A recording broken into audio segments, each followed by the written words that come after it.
Did you know that substance abuse oftentimes isn't about the substance?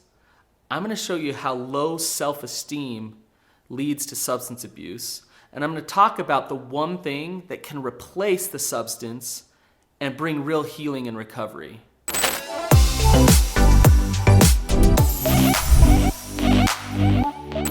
As a therapist working with addiction day in and day out, I oftentimes dig really deep and analyze why that addiction is there.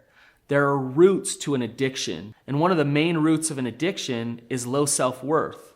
I'm going to show you today what you can replace your addiction with and overcome that low self-esteem.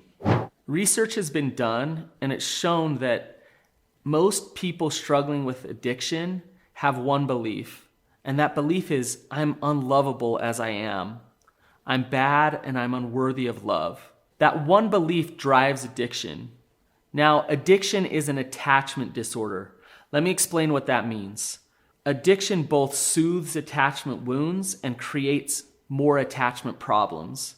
So if I'm a young child and I feel neglect from my parents, I feel a lack of love, I have low self-worth, I feel like I'm unlovable, I find alcohol, I find drugs, I find pornography, I find substances, and they make me feel good. For just a split second, they make me feel really good.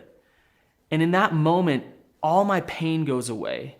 So I don't want to go back to just feeling unlovable and neglected by my parents. Eventually, I'm going to seek out the substances again. Here's the problem, is if I continue to seek out the substances, when I use, I feel bad about myself.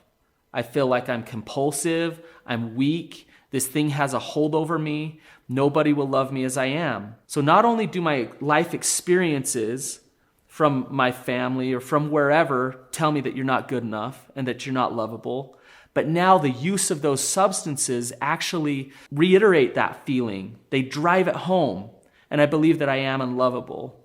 So addiction leads to an attachment disorder. This feeling that I have low self-worth, low self-esteem, I don't believe in myself, leads me to using substances more and more. Drugs and alcohol, they fill a void in your life. And as they fill that void, they drive home that low self-esteem. Now think about it. If they fill the void of feeling lovable, then what's the answer? What's the way out of addiction? It's not just white-knuckling your way to sobriety. That won't answer your question. It won't address the root of the problem. The root of the problem is this low self-esteem, this feeling of unlovability. The opposite of addiction is connection. Connection to yourself, knowing who you actually are. Connection to God, having God love you unconditionally and opening up to God as you feel this shame and unlovability. And connection to others, where you open up and you say, yeah, I've made mistakes, I've used, I've acted out, I've done these things.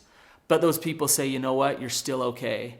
I still love you, even though you've made those mistakes.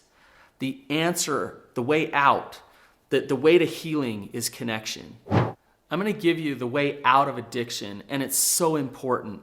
So I ask you to share this video with somebody who you know is struggling with substance abuse. If you want to know more about addiction, check out my video, Why Do Addicts Relapse When Things Are Good?